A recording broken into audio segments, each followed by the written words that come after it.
Okay అండి. అయితే ఇక్కడ నెల్లూరులో ఆహ్, ప్రస్తుతానికి పబ్లిక్ సర్వే జరుగుతా ఉంది.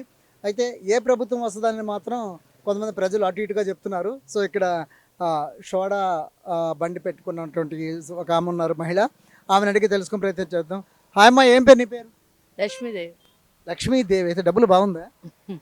జగన్ బాగానే చేస్తున్నాడు, అందరికి డబ్బులేయడు. నేను అడిగింది నీకు డబ్బులు బాగుందా? నన్ను లక్ష్మీదేవి కదా! ఏం చెప్పాలి ఇప్పుడు? కాదమ్మా. ఇప్పుడు ఎలక్షన్ కదా వచ్చే నెలలో. నువ్వెవరికేస్తున్నావు ఓటు? జగన్కేనా? ఏం టీడీపీకి వేయకూడదా ఒకసారి? ఎందుకు ఏమో అటు ఇటు వేస్తాం. మాలు కొంత అట్టుంటారు, మాలుగా వేయాలని జగన్ మీద ఉంది. ఇట్లా ఈయనకు కాడ వేయాలని ఉంది, టీవీ కాడ కాడ. ఎందుకని జగన్కి చెప్పు? ఫస్ట్ నుంచి అదే ఉంది మాకు అభిమానము.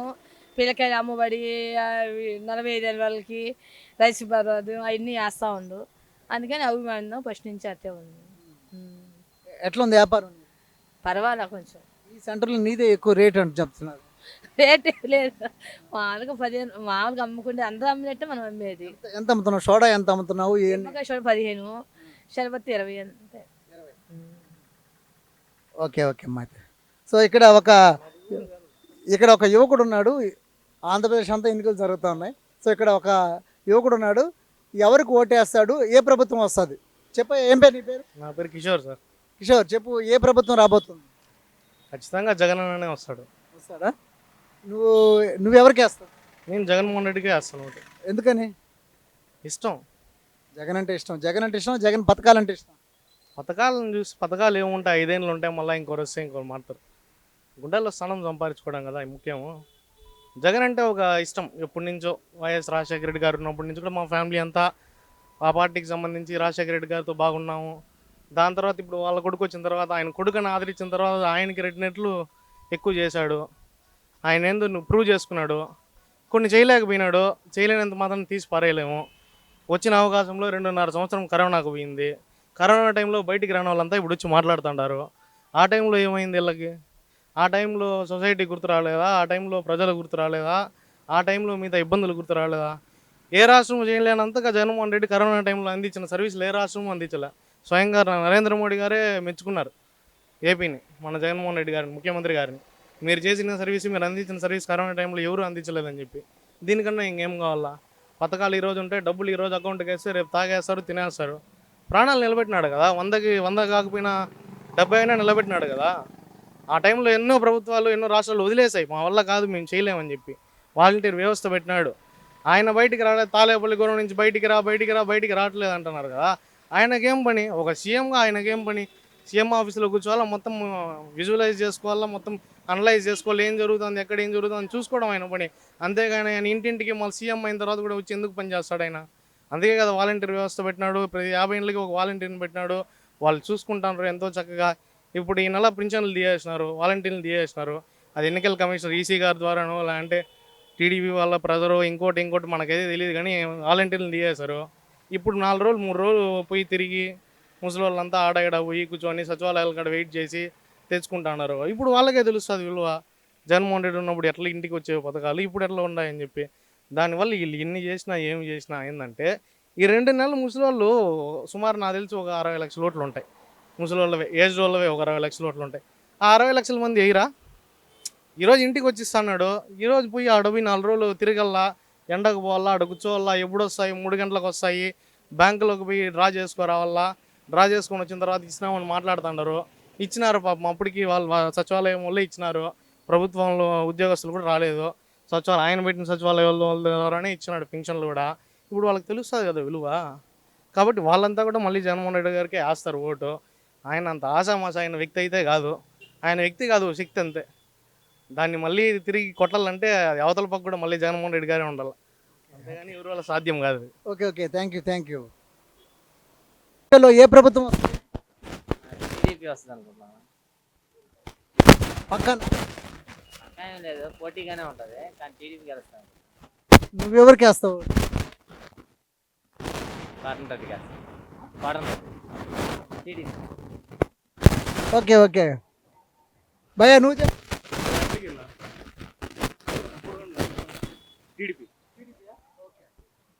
చెప్పండి. రాబోయే ఎన్నికల్లో పెద్ద సునామీగా ఏమంటే ముగ్గురు మనగాళ్ళు లాగా ఒకవైపు ఒకే ఒక్కడిగా ఒకవైపు వస్తున్నారు. సో ముగ్గురు మనగాళ్ళ ఒకే ఒక్కడ. ముగ్గురు మొనగాలే అండి కంపల్సరీ. మొగాళ్ళని మీరే చెప్తున్నారు, ముగ్గురు అని మీరే చెప్తున్నారు. కంపల్సరీ ఏంటంటే ఈ కూటమే గెలుస్తుంది ఖచ్చితంగా. నేను అనేది ముగ్గురు మనగాళ్ళే అన్నాను. ముగ్గురు మొనగాలే గెలుస్తారు. వస్తారా ముగ్గురు మనగాళ్ళు? ఏం ఒకే ఒక్కడికి ఏమి? ఆల్రెడీ ఉంది కదా, డిఫాల్ట్ చూపిస్తున్నారు కదా కొన్ని దగ్గర. ఆల్రెడీ మీకు తెలుసు, మీరు తిరుగుతూనే ఉంటారు, మీకు తెలుస్తుంది మేము చెప్పేదానికన్నా కూడా. ఇప్పుడు లోకల్ అని చూడండి, నారాయణ సార్ ఎంత అభివృద్ధి చేశారు. 2014 నుంచి 19 వరకు అభివృద్ధి అనేది ఎంత జరిగిందో మీకు తెలుసు. దాని తర్వాత ఏం జరిగిందో మీకు తెలుసు. మనకేంటంటే నెల్లూరులో కూడా వార్ వన్ సైడ్ ఉండబోతుంది. నారాయణ సార్ కూడా కంపల్సరీ గెలుస్తాడు. అలాగే స్టేట్లో కూడా టీడీపీ రావడం ఖచ్చితంగా జరుగుతుంది అనమాట. Okay thank you sir. So ఇక్కడ మరొక స్థానికుడు ఉన్నాడు, తను అడిగే తెలుసుకునే ప్రయత్నం చేద్దామండి. సార్ చెప్పండి, ముగ్గురు మనగాళ్ళ ఒకే ఒక్కడ ముగ్గురు మనగాళ్ళు.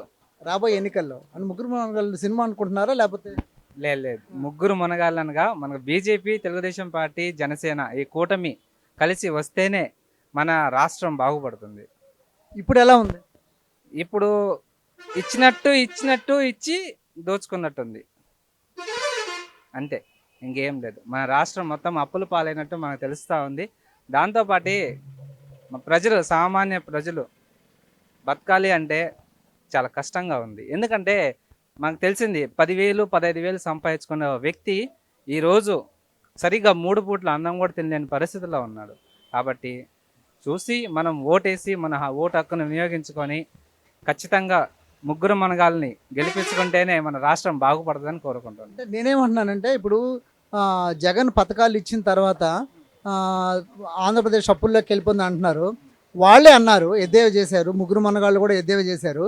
అయితే ఇప్పుడు మేము అంతకంటే ఎక్కువ పథకాలు ఎక్కువ ఇస్తున్నారు కదా, అనౌన్స్ చేసేసారు ఆల్రెడీ. సో మరి మరో శ్రీలంక కాదని ఏమంటారు?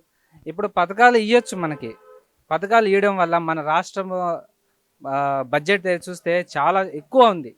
దాన్ని బట్టి మనం ఇప్పుడు ఏంటంటే వచ్చే దాన్ని మనం ఇప్పుడు మన ఇల్లే అనుకోండి, మనం బయట నుంచి అప్పులు తెచ్చుకొని తినాం కదా, మనం వచ్చిన దాంట్లోనే సర్దుకొని మనం ఎట్టో కూడా అడ్జస్ట్ చేసుకొని. నేను అడిగిన దానికి కరెక్ట్గా సూటిగా చెప్పండి. జగన్ ఇచ్చే ఒక పథకమే శ్రీలంక అయితే, రేపు వచ్చే ఒకవేళ టీడీపీ కానీ వస్తే మేము ఇంకా ఎక్కువ పథకాలు ఇస్తామంటున్నారు కదా, దాన్ని బేస్ చేసుకుని చెప్పండి. మరి అప్పుడు మరో శ్రీలంక కాదా? పథకాలు ఇవ్వచ్చు, కాకపోతే ఏంటంటే మన దాంట్లో ఉన్న దాంట్లోనే, మన బడ్జెట్లోనే వచ్చిన దాంట్లోనే ఇచ్చుకుంటే సరిపోతుంది. కానీ బయట నుంచి అప్పులు తీసుకొచ్చి ఇవ్వాల్సిన అవసరం కూడా లేదు. మన రాష్ట్రంలో వచ్చే ప్రాఫిటే మనకు చాలు, మన పథకాలకి సరిపోతుంది. కానీ ఆ వచ్చే డబ్బు కూడా ఎలా వెళ్తుందో మనకైతే తెలియదు. వచ్చిన డబ్బుని సక్రమంగా వినియోగించుకుంటే ఎన్నో పథకాలు ఇవ్వచ్చు, మన రాష్ట్రాన్ని ఎంతో బాగా అభివృద్ధి చేసుకోవచ్చు. నేను నా ప్రశ్న ఇంకా సమాధానం రాలేదు నాకు. నేను చెప్పేది కూడా అదే, మీ ప్రశ్నకి నేను కరెక్ట్గా సమాధానం చెప్తున్నాను. మన రాష్ట్రంలో వచ్చే ప్రాఫిట్ని ఎక్కడికో పక్కకి వెళ్ళిపోతుందే తప్ప మన రాష్ట్రంలోనే మనం ఉపయోగించుకుంటే పథకాలు ఇంకా జగన్మోహన్ రెడ్డి అనే కాదు, చంద్రబాబు నాయుడు కూడా ఇంకా ఎన్నో పథకాలు ఇవ్వచ్చు. మనం మనకు రాష్ట్రానికి వచ్చే ఆదాయం చాలా ఉంది. సో ఇప్పుడు ఒక 3-4 డేస్ ఈ ఫస్ట్ వీక్లంతా కూడా యాక్చువల్గా 1-2 తారీఖులంతా కూడా వృద్ధులకు పెన్షన్ ఇవ్వాలి ఎవరికైనా. ఎవరైతే ఎలిజిబుల్ ఉన్నా వాళ్ళకి ఇవ్వాలా. అయితే ఎవరి ద్వారా, అఫ్కోర్స్ టీడీపీ అంటున్నారు, లేకపోతే ఇంకో పార్టీ అంటున్నారు, వాళ్ళ ద్వారా మొత్తానికైతే మాత్రం వృద్ధులకు పెన్షన్ ఆపేశారు, వాలంటీర్ పోవద్దన్నారు. సో వాలంటీర్ వ్యవస్థ ఆగిపోయిన తర్వాత మీరు ఎవరైతే బెనిఫిషియర్స్ ఉన్నారో వాళ్ళు సచివాలయంకి వెళ్ళి తీసుకోమంటున్నారు. సో చాలామంది వైకల్యం గల వాళ్ళు, వృద్ధులు మాత్రం చాలామంది అవస్థలు పడ్డారు. దాని విషయంలో మీరేమంటారు? మాత్రమే వాలంటీర్లు ఉండారు, ఇంకా ఏ రాష్ట్రంలో వాలంటీర్లు ఉండారో చెప్పండి. నా అభిప్రాయం ఏంటంటే వాళ్ళ పెన్షన్ కూడా వాళ్ళ అకౌంట్కి క్రెడిట్ చేస్తే వాళ్ళకి నచ్చిన టయాన్ని పోయి తెచ్చుకుంటారు, వాళ్ళకి నచ్చిన టయానికి వెళ్ళి తెచ్చుకుంటారు. 31కి తెచ్చుకుంటారో లేకుంటే 1వ తారీఖు తెచ్చుకుంటారో వాళ్ళ ఇష్టం. వాళ్ళ పెన్షన్ అనేది వాళ్ళ అకౌంట్లో క్రియేట్ చేస్తే ఇది మంచి అభిప్రాయము, మంచి ఆలోచన నేను అనుకుంటాను. ఎందుకంటే మన దేశంలో ఉండే ప్రతి ఒక్క రాష్ట్రంలో అందరూ వాళ్ళ పెన్షన్ వాళ్ళ అకౌంట్లోకే క్రియేట్ అవుతుంది. కాబట్టి ఆ సంస్థ తీసుకొస్తే బాగుంటుంది. అంటే పెన్షన్ అంటే ఇప్పుడు క్రెడిట్ అకౌంట్లోకి వేస్తే మళ్ళీ క్రెడిట్ కార్డు వాళ్ళకన్నా ఇవ్వాలి కదా, క్రెడిట్ కార్డు ఎందుకు డెబిట్ కార్డు ఇవ్వాలి కదా. సో ఇప్పుడు కొంతమందికి అందరూ డెబిట్ కార్డు యూజ్ చేసేంత పరిస్థితిలో కొంతమంది లేరు కదా. సో క్యాషే బై హ్యాండ్ వాళ్ళకి ఇస్తున్నారు కదా, అది బెనిఫిట్ కాదా? బెనిఫిట్ కాదు దాంట్లో ఏమన్నా కావచ్చు, అవకతవకలు కావచ్చు, ఎక్కడికైనా పోవచ్చు. అవకతవకలు ఇప్పుడు 3,000 రూపాయలు తీసుకోవాల్సి 2,500 ఇస్తే నువ్వు బయటకు వస్తున్నావు కదా. ఏంటి నాకు 2,500 ఇచ్చారని వస్తావు కదా బయట. ఇప్పుడు బ్యాంక్నే నమ్మరా? మనుషుల్ని క్యాష్ ఇస్తే క్యాష్ ఎందుకు ఇస్తారు? నేను అనేది అదే, క్యాష్ ఇవ్వకుండా వాళ్ళ అకౌంట్లోకి క్రెడిట్ చేసుకుంటే వాళ్ళు నచ్చిన టైంలోకి పోయి బ్యాంక్కి పోయి తెచ్చుకుంటారు. వాళ్ళకి వీలైన టైం పోతారు. వాళ్ళ ఇంట్లో వాళ్ళు టైం చూసుకొని, వాళ్ళు లెజర్ టైం చూసుకొని వెళ్ళి తీసుకొని వచ్చి పెన్షన్ తెచ్చుకుంటారు. అందరూ ఇప్పుడు దేశంలో ఉండే ప్రతి ఒక్క గవర్నమెంట్ సర్వెంట్ అయినా, పెన్షన్ హోల్డర్ అయినా వాళ్ళ అకౌంట్లోనే క్రెడిట్ అవుతుంది. వాళ్ళు పోయి తెచ్చుకోవడం వాళ్ళకి ఇబ్బంది కలగడం లేదే. వాళ్ళంటే ఒక్కదానికి ఇబ్బంది కలుగుతుందా? వాళ్ళంటే ఎంప్లాయర్స్ వాళ్ళు ఎంప్లాయీస్ అని కాదు, పెన్షన్ హోల్డర్స్ కూడా చాలా రాష్ట్రాల్లో వాళ్ళ అకౌంట్లోకి క్రెడిట్ అవుతుంది. అది నేను అనేది ఏంటంటే వాళ్ళ అకౌంట్లోకి క్రెడిట్ చేయడం మంచిది. అయితే ఈసారి మీ ప్రభుత్వం వస్తే మాత్రం అలాగే చేస్తారా?